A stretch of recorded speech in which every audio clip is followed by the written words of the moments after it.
the Hollywood Radio Theater.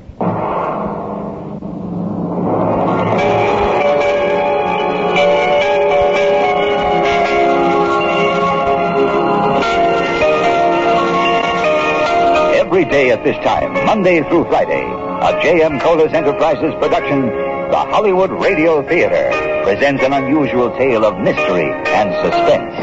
Every week, Monday through Friday, the Hollywood Radio Theater presents... I'm Rod Serling. You're listening to the 0 Hour. Rest your eyes.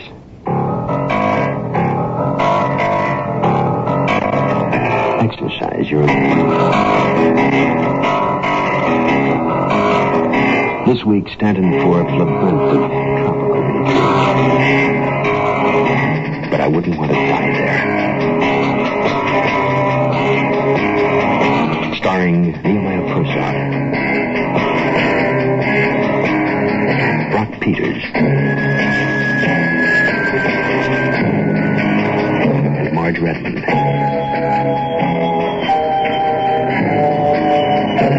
In Elliot Lewis's production of The 0 Hour.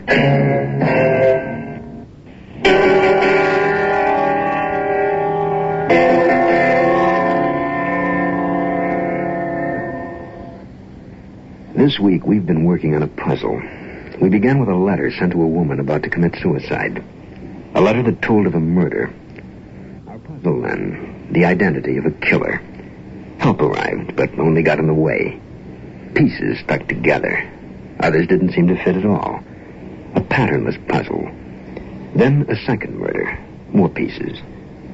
Not another puzzle entirely, but one within the other, like concentric circles with rough edges. Now we've but a few pieces remaining, but as yet no picture. For Sylvia Bennett and for you, the last pages of the letter contain the pieces that fill in the gaps. Listen carefully. But I wouldn't want to die there. Falls into place after this word. The meaning of what Boland said took a few moments to set in. I half jogged back up the beach and unlocked the door outside the back steps that lead upstairs. We hadn't used them since our first year on the island, but I still remembered the combination. 3/31/20. The miserable day I was born. It seemed like an eternity going up the old stairs. It was a miracle they held up under my weight. I locked the door to my room behind me and turned on a strong light. The caricature on the magazine cover was not flattering. See page 20. Whatever Happened to Joseph Johns by Sylvia Bennett. He's a heavy-set man wearing thick glasses for congenital myopia. His expression is benign. His voice is gentle. He lives by a dead man's name, Jeffrey S. Cadwallader. But his real name is Joseph Johns, and 25 years ago he was convicted of murder and sent to prison. He resides in the village of Grand Case on the Caribbean island of Saint Martin, where actress Annabelle Lee met death last week at the hands of a person or persons unknown, as of this writing. Joseph Johns, alias Cadwallader, lives in a second-floor apartment of the guest house he owns. On that same floor lives his friend and partner, Maxwell Terry, brother of the late Helen Terry. It was she who was killed 25 years ago. Helen Terry, then aged 14, murdered, according to the decision of judge and jury, by Joseph Johns. I felt suddenly sick all over, just like when I saw Gerard laying dead on the floor that night. I turned the pages, and there I was, smiling brightly in living color. The photographs you took that day at Benvenue, sightseeing, and one of Helen. Poor little Helen, only a child. Yes, a kitten who never got the chance to grow up. Hey, Cat, what are you doing in there? Open up.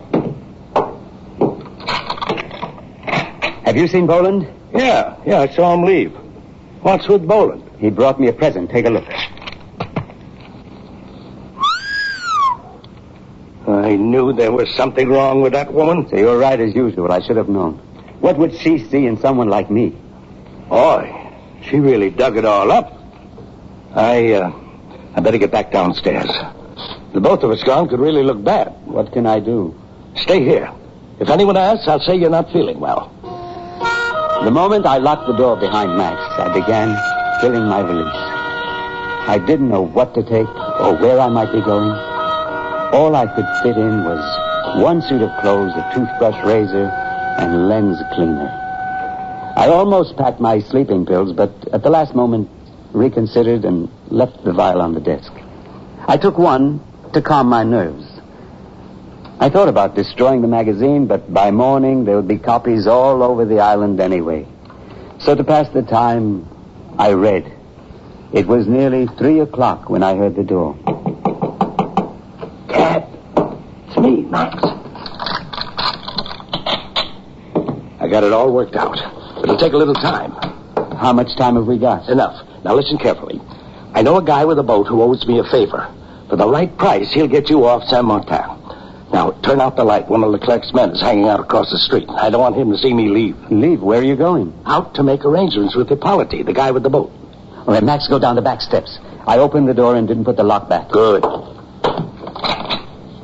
Max, I really don't understand why you're such a good friend. I never have understood. It's very simple, Cad. I've always known you didn't push Helen off that roof. You'd never have had the guts.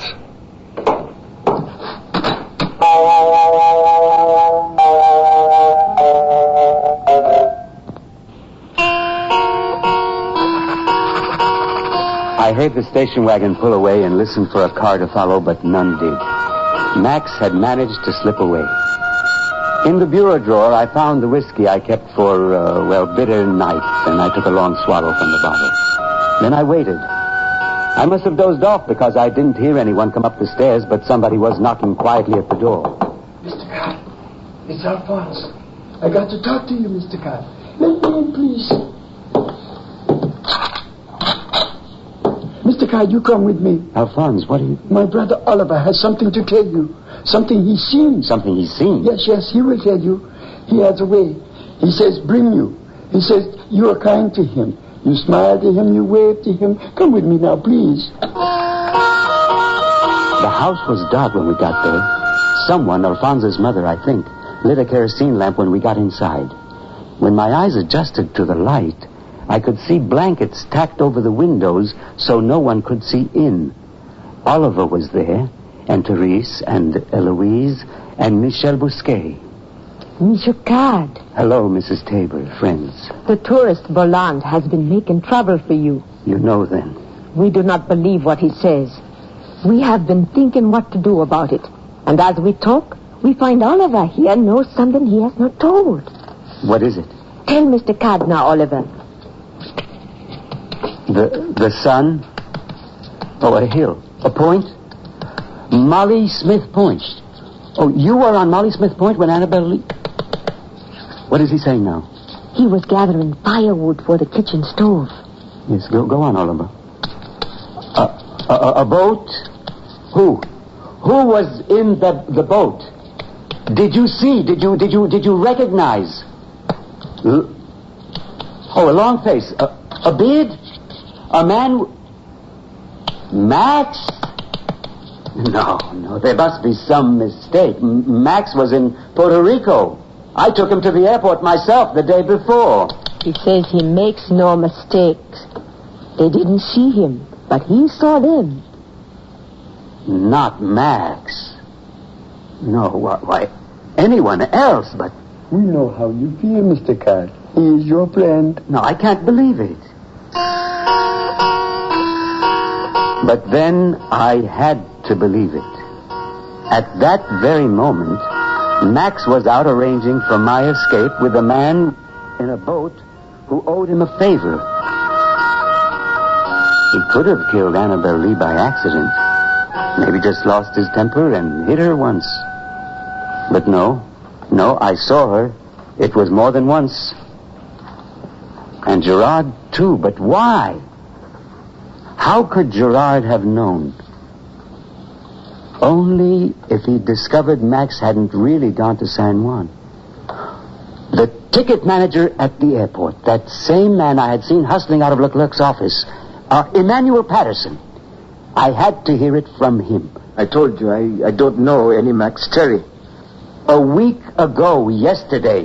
The early flight to San Juan. A full load, remember, Emmanuel.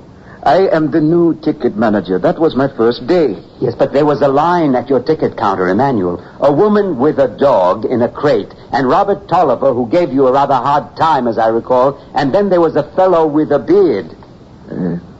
A beard? Yes, Max Terry. I see lots of people. I have a very important job. I see lots of people with beards. Yes, but this bearded man, he bought a ticket from you. He checked through customs and then came back to me and said he was going to get coffee. You remember the flight was delayed and there was no use in me hanging around? I don't remember what you say. I'm sure you recall checking the passenger list at... Look, don't you remember, Emmanuel? I'm certain you do. You lied to the gendarmes. You told them Max Terry was on that flight. I didn't lie. They asked to see my passenger list. They asked me, did these two men buy tickets to San Juan? I said yes. Yes, but you know one of them didn't go. You don't call that lying? I didn't know who didn't go. It could have been anyone. That's another lie. You must have known about the murder, so you were afraid to tell the truth. Huh? You were afraid to say that Max Terry didn't fly to San Juan, but you didn't lie to Gerard, did you, Emmanuel?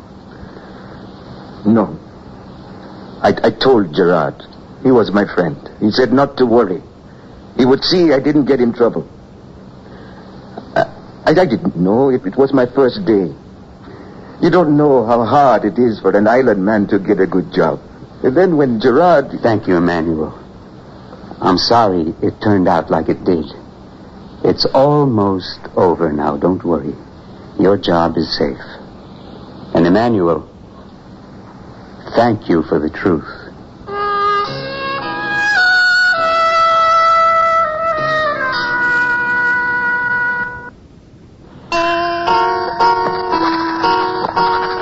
I must have been exhausted.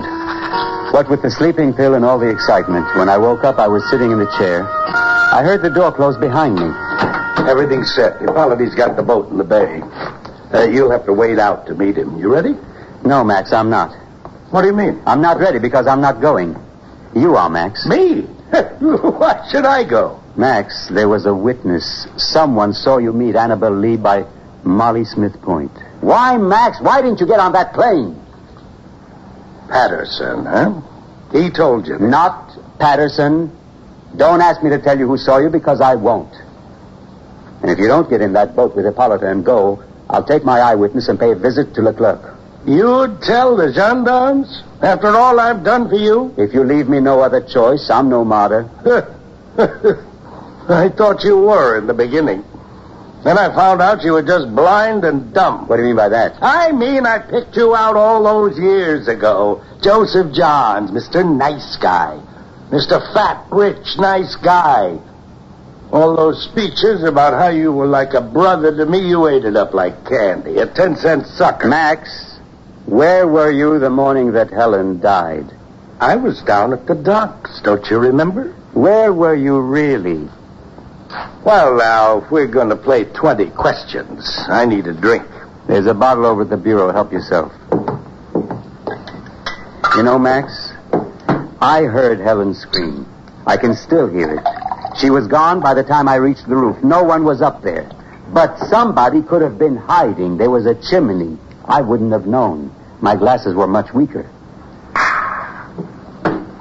You looked right at me, I thought. You really didn't see me, did you? All the time you were in prison, I thought you were taking the rap for me. I went up there to do in one of old Lady Frederica's pigeons, and I did, too. Wrung its neck. But Helen saw me. She was going to tell, so I shoved her. She fell off. That was bad luck. It was an accident. Yeah, but when I showed up, your luck changed. Oh, you were so perfect, always hanging around. You're a very dangerous man, Max. Dangerous? This temper of yours, it's not safe to let you run around loose. It's probably mental. He thinks I'm crazy, and I think he's crazy. Hey. Could I have one of those pills there? I got a headache like to split my brain. Go ahead. Thanks, little buddy. You'd do anything for old Max, wouldn't you? Wouldn't you, old buddy? It was the saddest night of my life listening to Max's confession, watching him destroy himself. But I did what I felt was fair. It was his choice. The more drunk he got, the more resigned he became to his fate. He blamed all the people who made things easy for him. His parents, Helen, Anita, Hippolyta, me, even the real Cadwallader, who he said took the bullet in Korea that was meant for him. But in the end, he did place the real blame squarely upon his own shoulders. It was high noon when Eloise found us sitting there, me with my eyes open, Max with his eyes closed. Mr. Cadwallader, the gendarmes are downstairs. Tell them to come up, Eloise, and send someone for a doctor. I think Mr. Max has committed suicide. He drank a whole fifth of whiskey with a bottle of sleeping pills. I'm afraid he's quite dead. We buried Max in the cemetery down the slope from where Gerard lay. The gendarmes were pretty decent about it. Patterson told his story. They finally got some straight facts out of Anita in San Juan, and Oliver and I told ours. The magazine story caused no scandal on the island to speak of, and the New York police chose not to initiate extradition proceedings. Perhaps the parole board felt it would be more trouble than it was worth. I had planned to visit New York City and a woman writer who might have been a friend, only I never went. I can never leave Saint Martin because they would turn me back at San Juan or arrest me. They would say there was no such person as Jeffrey Stamp Cadwallader. They would say he was dead.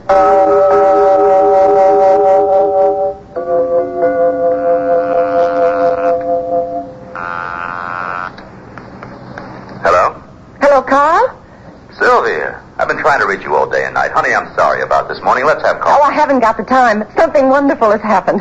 That's great. I'm glad to hear it. Can you tell me? There's a letter here. It'll explain everything. I'm leaving town for a while. Oh, it's something I should have done a while ago, only I didn't have the guts. You're not off chasing rainbows, I hope. I'm leaving the letter on the desk. I'll write to you at the office. Take care. Goodbye.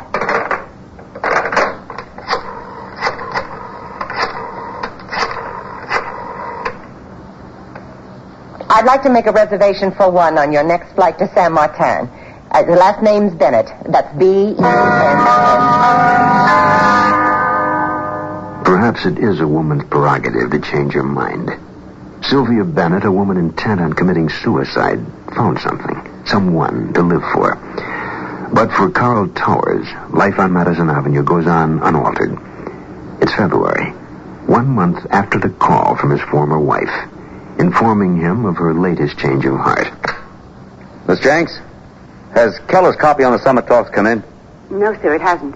Well, get him at home and tell him I said if that copy's not here by noon, he'll never write another word for any magazine. Yes, sir. Mr. Towers, a telegram just came for you. Shall I bring it in? No, read it to me. Well? It says, Sylvia Bennett committed suicide last night. Drowned. Can't express anguish. Plan to bury her on island. Wish it had been me. It's signed Jeffrey Stamp Cadwallader. Oh, I'm terribly sorry, Mr. Towers. Cancel all meetings for today, Miss Jenks. I don't want to be disturbed for any reason. Damn it! You finally did it. Why, Sylvia, why now? Miss Jenks, I said I don't... I know, Mr. Towers, but the special delivery letter... I don't care. It's from your wife, sir. Oh. All right. Leave it here. Postmarked February 12th. Yesterday. Must be Sylvia's last letter. Pictures, too. Carl, hurriedly, Cat has asked me to marry him. I said I would. But then, early this week in the guest house office, I found his personal checkbook. I wouldn't have looked into it, but I didn't know what it was. I'm frightened, Carl. I'm frightened for my life. I'm sending you photographs of several check stubs I found. Please hold on to them. I'm afraid Cat has lied to me. Everything was a lie. The way he said Max set him up, everything he told me was a lie. It wasn't Max. It was never Max. Oh, Carl, I'm so frightened. Please come. Help me, Carl. Please help me. Sylvia. Check stubs. Pictures of checks. Paid to the order of Oliver Tabor, Newton School, $250. Paid to the order of Emmanuel Patterson, Carib Airways, $200. Oliver Tabor again. Nita Castellano, Primavera Hotel, San Juan. Apology Mercier. Anita Castellano. Everything was a lie. Help me. A plane, Miss Jenks. I want to be on the next flight to San Martin. I don't care how you do it, but get me on that plane.